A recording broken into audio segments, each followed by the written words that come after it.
Ah, mais tu dois parler en français puisque... Carlos Oliveira. Carlos Oliveira. Est-ce qu'il y a dans le processus de la traduction, du travail de la traduction, une pensée différente, une lecture différente? Qu'est-ce que tu veux dire par là? Je sais pas s'il y a une pensée différente. Bon, quand tu lis un livre, n'est-ce pas? Quand tu lis seulement un livre, tu traduis, mais c'est... Dans le processus, dans le travail de la traduction, il y a une lecture spéciale. Oui, il y a plusieurs lectures. Il y a des lectures subjectives, il y a les lectures que tu portes en toi-même, il y a les lectures que tu es capable ou pas de par la connaissance de la langue sur laquelle tu travailles. Par exemple, ça c'est un problème intéressant qui se pose dans la traduction, j'ai mentionné dans l'interview portugaise, c'est à savoir, tu ne peux vraiment pas traduire une langue sans connaître son processus de formation, d'évolution, de transformation, de culturisation, de contexte.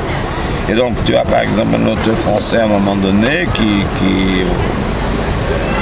pendant le cheminement de sa pensée, fait une référence très lointaine, sous-entendue à d'autres auteurs, mais sans vouloir le dire d'une manière explicite ou évidente.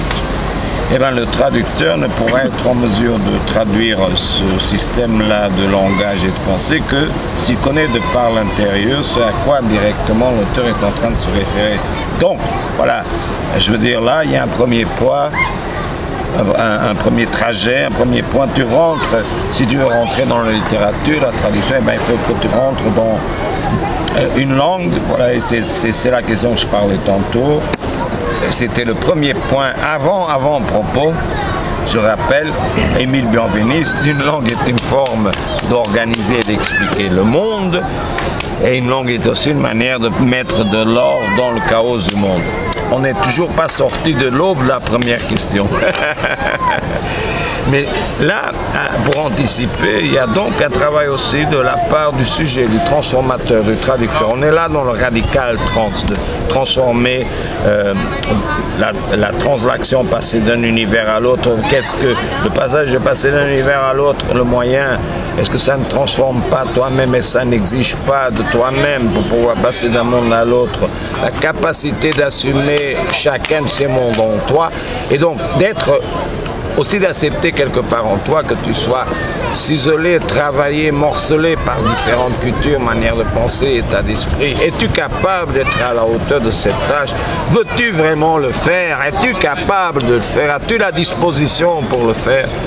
Voilà, et là, on entre dans un cheminement, un parcours qui n'a pas seulement avec les acquis indiscutables pour tout traducteur qui ont à voir avec la connaissance de la langue, la grammatologie, la linguistique, la formation des mots, l'étude des racines culturelles, etc. Bon, tout ça fait partie d'un bagage que l'on doit avoir. Mais s'il n'y a pas, au-delà de cela, non seulement des processus littéraires et autres, mais aussi un processus intérieur d'amour de la langue, de travail sur la langue, sur les mots, de connaissance d'une culture, d'une manière... Et là, peut-être on ne pourra jamais être à la mesure de le faire si on n'a pas vécu dans cette culture, dans cette société, dans cette langue, si on ne s'est pas laissé habiter et travailler par cette... Moi, je suis un type qui suis habité, travaillé par la langue française, c'est un truc dingue, puisque... selon les papiers, j'ai une origine portugaise, enfin selon les papiers. Voilà, c'est très curieux parce que je voulais arriver là, dans les traductions, à la question de la francophonie, mais ça c'est une question, ce sera la 10e ou 15e interview. Et bien c'est la question du travail de la langue à l'intérieur de soi-même. Et en effet, je me rends compte dans le parcours de ma vie, c'est vraiment souvent dans la langue française, par le vécu, j'ai vécu à Bruxelles, etc., que j'ai formé mes pensées, conceptualisées, réfléchies, dormies, transmises et humidées à la langue intérieure. Ouais, après, il y a une autre langue quelque part, le portugais, comme il y a d'autres langues. Je veux dire, c'est très intéressant quand tu dis aussi l'organisation des langues, parce qu'alors là, et là, je reviens à la phrase de Bénévis, une façon d'organiser le monde. Oui, organiser le monde, donc attribuer une place au sujet, construire une phrase grammaticale. Quelle est la place que le sujet occupe dans la phrase? C'est très curieux parce que quand tu penses aux langues orientales, et moi j'ai eu ce problème-là avec le japonais, le sujet est relégué vers la fin de la phrase. C'est-à-dire, c'est impensable, on ne peut pas avoir une idée du « je pense donc je suis cartésien » dans la langue chinoise, parce que ce jeu-là, c'est vraiment quelque chose qui n'est pas traduit dans... Tu veux traduire ça dans le contexte chinois, c'est pas possible. Voilà, parce que la conception de la personnalisation du moi, des représentations du moi, l'importance que le moi dans le jeu sociétal, dans la culture, la place qu'il occupe, dans la phrase, dans la grammaire, même dans l'image éthique. Regardons par exemple les images orientales, c'est très intéressant.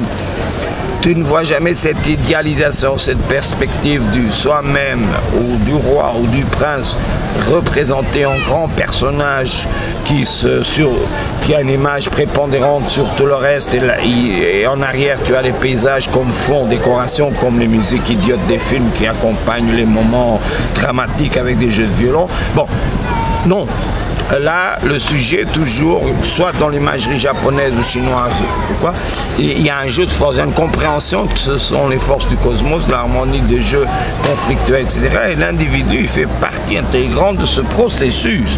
C'est très, très différent au niveau de la perception du monde, donc d'explication du monde, donc du langage, donc de la langue. Alors, comment peut-on vouloir transmettre cette imagerie, cette construction de la perception et cette culture en passant d'une langue à l'autre? Voilà un autre problème pour le traducteur.